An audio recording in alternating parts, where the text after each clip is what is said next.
Hello, I'm Christian, and welcome to the Jamoir Leadership Podcast, a show where we talk about effective collaboration, influence, and leadership in an increasingly complex world. My interview partner is Dr. Dirk Schlimm. Dirk is an international leadership expert and the author of Influencing Powerful People. The purpose of this podcast is to share ideas and stimulate discussion, and it does not constitute professional advice of any kind. If such advice is needed, the services of a competent professional should be sought.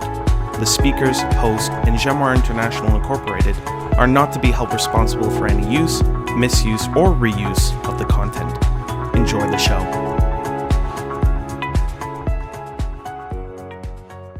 Hello and welcome back to the Jamoir Leadership Podcast. I'm your host Christian, and I'm so glad that you're joining us again today.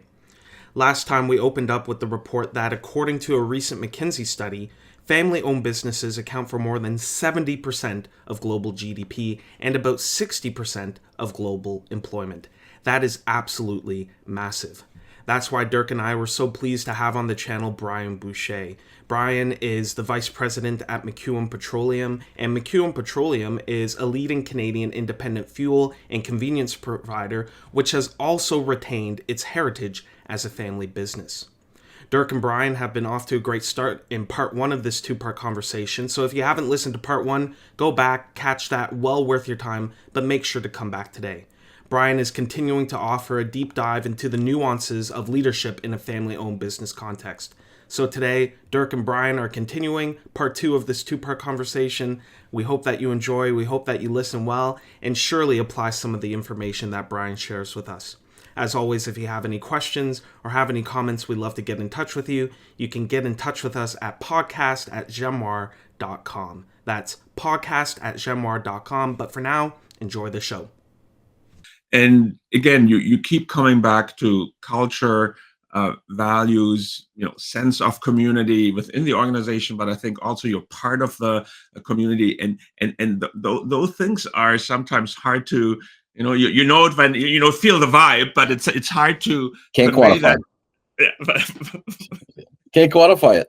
Tell me the equation for it. I haven't found one. Yeah. So, but I will ask you anyway. And so there is this idea. So it's called Dunbar's number. Like when you have more than 150 people, this is when you start not knowing everyone anymore. And so once you're growing beyond that 150 or 200, so wherever it is, there comes that point where I'm at the company function. And then people think, where are those? Who are you? So how do you maintain that sense of community, that sense of family, appropriate term in this context here, especially as the company gets growing? What's the recipe you haven't found? But what are some of the ingredients maybe that you can share with us? Yeah, well, one of the things that we tend to do is we spend a lot of time engaging with employees. It's formally and informally. We'll do a presentation every quarter where it's online. Everyone has access because it's hard to get across the province or across the country. But we present what's going on in the business, have an opportunity for questions live or after the fact. We do a lot of site visits. We do a pile of site visits, and I think that's probably the secret ingredient is that your eyes don't lie very often. So when you can see a clean operation and see people looking you in the eyes when you go by and smiling and wanting to come up and say hello, I think you're starting to get the culture side right. So we spend a lot of time engaging with people. Open door policy. So I think one thing that's unique in family-owned businesses, probably more so than any other, is people will want to have a connection to the ownership, probably more so than they would with a CEO of another company. And I think when I was younger in my career, I hear some folks, not necessarily in our company because it's normal, it's normalized, this is what we do. That it's like all the employees going around me and they're going to talk to that owner, and I don't like that. I actually love it because I know that what I've been sharing for information, a perspective idea, well, it's consistent. So the employees sharing the same thing, our owners are getting an unfiltered view of what the state of the business is. That's critical for owners. and I would never want to interrupt that. I encourage that. It's also really great for retention. When people feel a connection to the family and the ownership of a company, actually really great for our business. It's great for our operations. People tend to want to stay longer. So you're not just a number. And back to the, how do you know everybody's names? The family businesses I worked for, I've been blown away at how often they know exactly who the person is, especially anyone over 10 years with the firm. They know their family, where they live, the history. They ask meaningful questions when they interact. Even if it's just a 30-second interaction, there's always a meaningful, question or just basically, how are you doing? How's Tammy doing? How's Bill? How's your kid? Are they finished university now?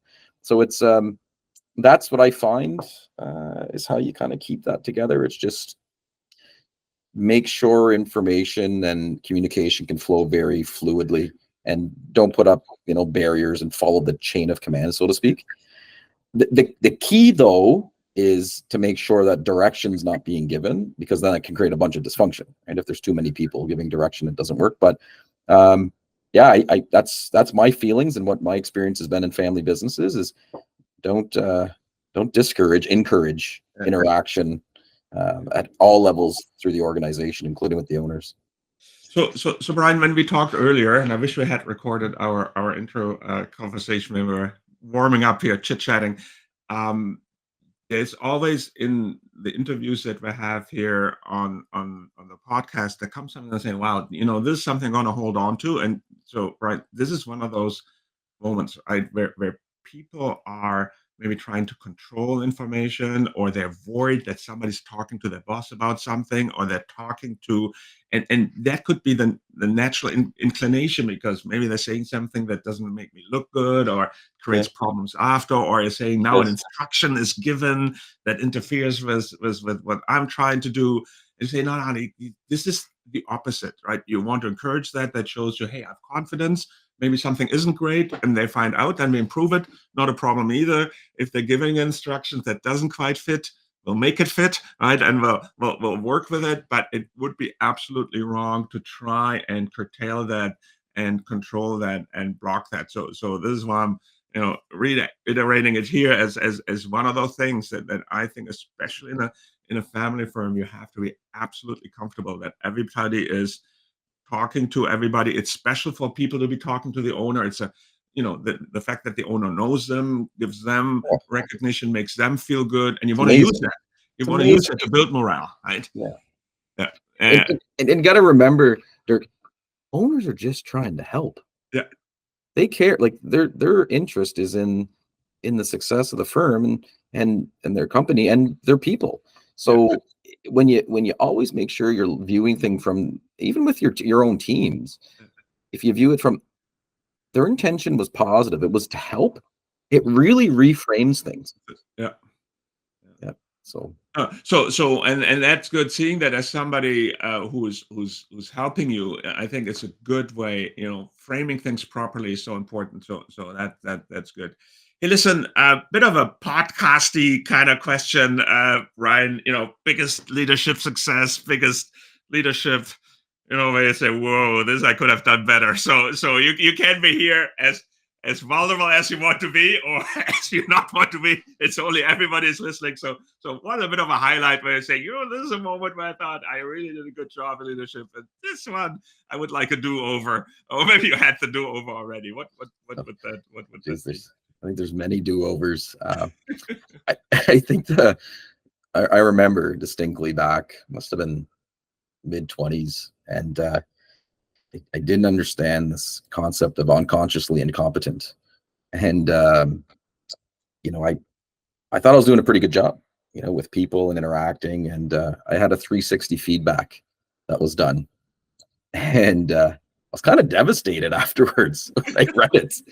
And it comes back to that premise of unconsciously incompetent about something. So, I cared about people and got promoted and was doing a good job. And there was one question in particular, and I laughed to this day. It said, rate yourself on 1 to 10. How well do you understand people? And I'm being humble, my background, a lot of humility here. So I only put a 9 because I didn't want to put a 10. When the results came back and it varied between 3 and 5, I was like, what is this? How can they not see that I'm at least a 7? So I didn't realize people liked me and they appreciated I was all in for them and helped. But sometimes on a day-to-day interaction, they didn't I didn't realize the impact of a word or a tone. Or so it's I'm a very intense person. I'm a high energy. I like to go, and I'm not thinking of those things very often. I used to not think of it at all, and today I really put a focus every day. I try to reflect, did I have any of those moments? And I remember with the HR director reviewing it with me, I even teared up a little bit. And I was so devastated that like I could have hurt people. So then I took a couple of days. I came back and reflected and said, okay, I got a gift here. People are saying you're a good guy, you're a good leader, you're all in for us. We like that. But here's some rough spots to smooth out a little bit. And so I got to work, and I shifted from unconsciously incompetent to consciously incompetent, which was probably the best gift anyone can ever give you. Yeah.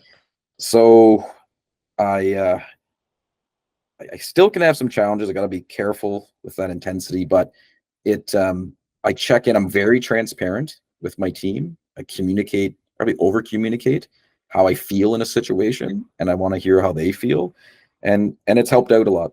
So that was my I think my aha moment very early on in my career, and I was blessed to have that and have people around me who cared to help me out. My most exciting or proud moments in leadership, it's going to sound perhaps a little lame here, cliche, but it's every time we promote someone from my team. I get a real sense of pride and genuine excitement around that. And basically anytime I see people or teams achieve something they didn't think they could, I get pretty jacked about that. I find most people underestimate what they're capable of doing. And I tend to push people a little bit outside of their comfort zone. What I've learned from my earlier days is I first got to ask them permission, say, hey, are you okay if we kind of push the limits a little bit on some conversations and try to, go beyond where you think you can, what you think you can achieve? And that is the number one, besides business results, that's the thing that gets me the most excited in leadership is growing other people and seeing them succeed. When you get a selfie picture from the someone out with their family at their celebration dinner and they text it to you, like that's pretty special. You're impacting not just their career, but how they view themselves, personally and in their families. So yeah.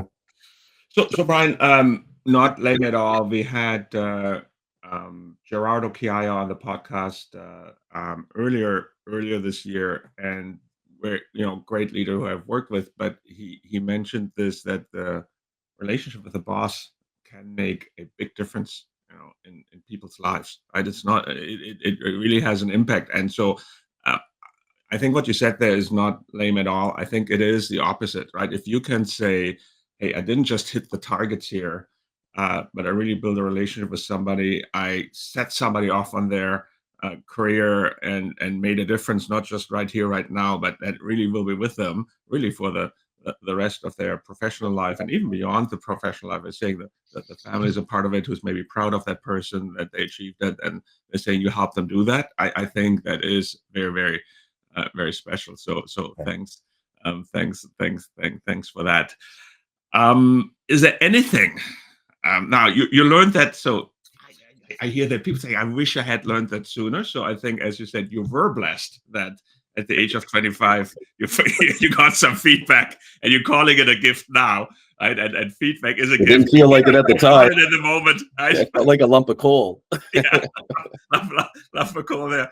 But are there this lesson and other lessons that you're saying, look, here's something that I wish I had learned earlier, and now I have the opportunity here on the podcast, Brian, to talk to your younger self. It's a cliche that people use. What would be the thing that you've learned that, boy, had I learned this earlier, things could have gone even better. Let's just.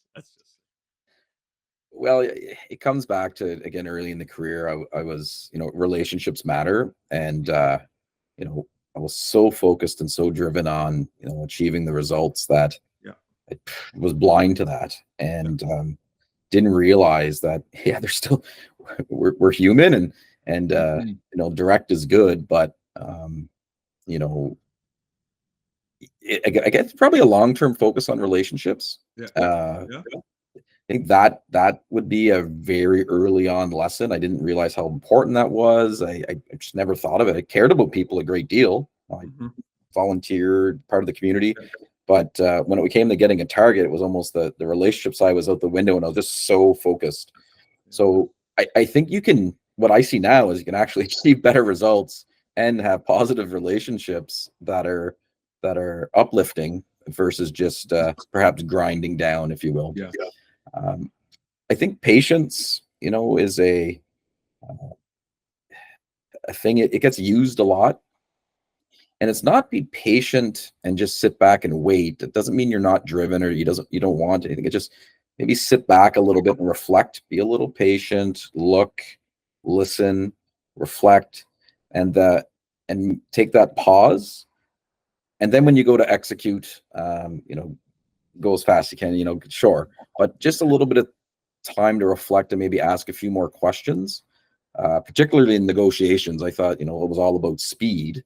I quickly learned through a negotiations course that, and I got, virtually destroyed by this, older lady that, I thought was probably meek and soft. She owned me in that negotiation simulation. And I was gobsmacked. So pretty important lesson. I'd say patience, just slow down a little bit. The other thing is I would have got involved in not-for-profit or community things a little bit earlier. It's a big part of my life. You get around people that think differently than you, that it's not about business, it's about purpose. I would encourage people to get involved a little bit more in their communities. Find something that you're excited about, that you want to give back, and just make a difference. And I think that's good for the soul. And you need that if you're going to be successful in business. You have to have a soul that's at peace and able to be an effective leader. And Ryan, interesting you say that, because we had, again, referring to guests we had earlier, Dr. James Ah, who's the Chief Medical Officer at OMERS. He spoke about the value of volunteering in the same way. And he's a doctor, he knows, but he knows, I guess, from a medical perspective. And so interesting you're bringing that out. The other thing, if I may, I want to just emphasize here is that we are so results driven often. We see relationships kind of, something we have to do. And I would encourage people in saying, when you have your KPIs for the year, and then, a lot of numbers driven and easy to measure, relationship stuff harder to measure. But that shouldn't discourage us from not having that on our KPIs also. So I would encourage anybody who's listening, if you have your 5, 6, 7 KPIs and none of them is relationship related, maybe you're missing something, and it needs to come on the KPI list. So you work on it consciously and you hold yourself accountable, not just to the results stuff, but also to the relationship side. So thanks for bringing that out. Brian, we have a couple more questions. Hang in there with me. Right? Don't drop off here. Have another sip of coffee. But we're on the home stretch here. But two more questions. First one is thinking a bit about younger leaders. We talked about strategy before and how it's not always in a big bind in a family firm, but it's definitely there. But sometimes there's this idea that people have is, hey, strategy is something for executive management. That's for the C-suite. That's not me. Now, I think people should think about strategy sooner in their career. Should have a bit of a bigger picture view, not just of the firm, also about the department they're leading, or even the team they're leading, or even as an individual contributor. Think a bit longer term, think a little bit broader, a bit more context. So what's your view of that? Is strategy the domain réservé of the executive management, or is it something leading question here for you? Is that something we should think about earlier? So I think it's a great question, and strategy. Too often we think of the the PowerPoint presentations and the thick binder, and with all these graphs and metrics, and early strategy should come down to being thoughtful and deliberate in your actions, and having reflection on how are we doing. I think it's critical for young people to young leaders, even myself now every day, to really be thinking about what the future holds. Take time, whether it's your personal life or your business, to just craft future statements. What do you want it to look like? Put a few points down on some actions that you can take, maybe with some timelines, and then get to work. So I like I have a little bit of a different take on Peter Drucker's quote where he says, culture eats strategy for breakfast. I find execution eats strategy for breakfast. So, spend 5% of your time on strategy, less 2%, whatever that ratio is, and spend the rest of your time on being useful. So say yes to things, get experience, jump in, even if you think like, geez, it doesn't have the fancy title, or I don't know who's going to see it. Doesn't matter. Just get to work doing things, and you're going to develop your skills. That is my view on strategy. Is think about it, build a plan, go back, reflect. How did we do at 6 month, 12 month, 18-month intervals, whatever you choose. But you should really, once you write things down, get busy getting the work. And I hear a lot of folks come on, I want to work on strategy. I think of strategy a lot. Right? I'm always thinking about strategy, but I'm spending 90% of my time and my team's time on thoughtful execution. And I think it's essential to someone's career or businesses, but don't dwell and don't do too many PowerPoints would be my advice. So Brian, on the Genois Leadership Podcast, we like to be practical, and so you are the embodiment of practical here. And so don't spend time on the, let's say, theory of strategy. I'm just trying to reframe maybe a little bit what you're saying here, because you're saying thoughtful execution, right? You don't want blind execution. You did mention purpose before. You want to know why you're doing what you're doing. You want to know why it matters. Yes, you want to jump in, and so maybe I check back with you a little bit that they're saying no, the theory of strategy, that's 1, 2, or 3%. The PowerPoint presentation. The reality is execution. I think you made that clear, but you didn't say just any execution. Thoughtful execution. Is that the right way of checking back with you here? Yeah, I think you nailed it on what I was trying to get out there. So I will even go further. I'd be remiss not to say it. For young people, ask why. Ask questions. Yeah. So not when it's busy in the middle of a meeting, we're trying to get things done, but afterwards, pull aside and say, like, why are we doing this project, or why? How does it fit into the bigger picture? And don't be afraid to share. Like, I think maybe we should go this direction. I've been wrong many times, but and through my my supervisors, the owners of the business, and when they really care, so they'll take a couple of minutes and they'll explain to you on how things fit, and then you're just learning and growing. So don't be scared to be wrong, because you're gonna be wrong, and you need experience to gain perspective. You're not going to see the forest for the trees. I think that's probably the number one thing. Back in 20 years ago, like, oh, I could lead this company, I could go do this. I look back now and I do laugh at myself, and I think you become the person you used to make fun of, perhaps. Maybe that's life's lesson, but it's I just didn't have the perspective, and I still don't on certain things, and I still ask a lot of questions and why and how does it fit, and I don't think you should ever stop doing that. So that would be another thing for young folks. I would say you're going to hone your skills, but don't dwell on it. Don't spend too much time. Ask, question, learn, and then get busy. And Brian, when you say one doesn't see the forest for the trees, the man from Big River, New Brunswick, knows what he's talking about because he comes from the forestry business. So if anybody is allowed to say to use that metaphor, then it's you. Brian, we're here. A fantastic discussion. You had a lot of principles, and that's what I really appreciated about our conversation. And you showed the power of those principles and taking it back to a principled approach to leadership. I would say you connected that to the family firm. So here, this is your free for all question here. You say, well, Dirk, I appreciate the list of questions, but you should have asked me this, and you never did. So this is your chance to just leave us with something back based on you mentioned experience. You talked about leadership. You mentioned some of the things that you've learned. But hey, if you had to put it all together for us here, 2 or 3 big leadership lessons you have learned, what would that be? Understand you're going to be unconsciously incompetent. Happen. It's okay. Seek out advice and help. Asking for help is a strength, not a weakness. Yeah. And keep your eyes focused on the things that move the needle. Don't get caught up in the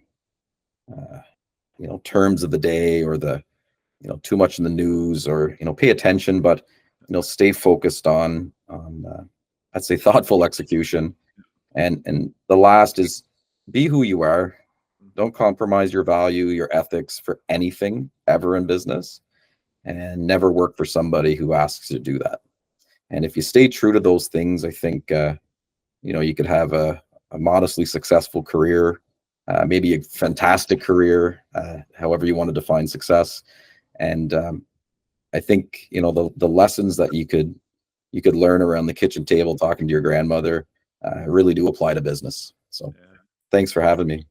No, Brian, fantastic. Thank you so much. You've been a super special guest for us today. So thanks a lot. And that brings our show to an end. And so we thank our listeners, and we look forward to joining when you join us again in the future on the Genoir Leadership Podcast. Thank you so much, Dirk. All right, and I will add my thanks as well. First of all, big thanks to Brian for joining us on the channel for this 2-part conversation. Really was a great conversation. My page is full of notes, really fascinating details about the realities, the nuances, and of course the culture in family-owned businesses, especially with a mind for leadership. So, big thank you, Brian. Secondly, big thanks to Dirk. Sorry I couldn't be there for this conversation, but Dirk did a great job stepping up to the plate and facilitating all the interesting questions and all the wonderful details that he and Brian got into. So Dirk, great job. Big thanks.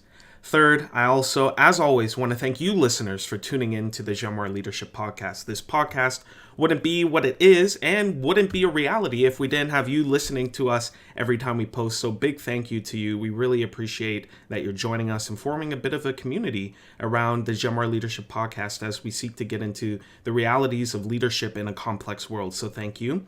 I will just take a moment. We don't do this often on the channel, but I encourage it. Please, if you found this information helpful or useful in any way, and if you know anyone who might find it useful in their careers in various fields or industries, in leadership or management positions, or people who are seeking to be in leadership or management positions, pass along this podcast, send them the link, let them know what we got going on here. We love to grow this community, largely because we believe this information is helpful, but associated with that, we also want to grow this community so that we can hear back from you more often. We love getting emails, so please send us emails at podcast@genoir.com, podcast@genoir.com. We'd love to hear from you. Any comments, suggestions, points of feedback, questions, whatever you might have, send it our way. But that's all we have for today. Thank you for joining us. We hope that you join us next time here on the Genoir Leadership Podcast for another amazing conversation. But until then, take care.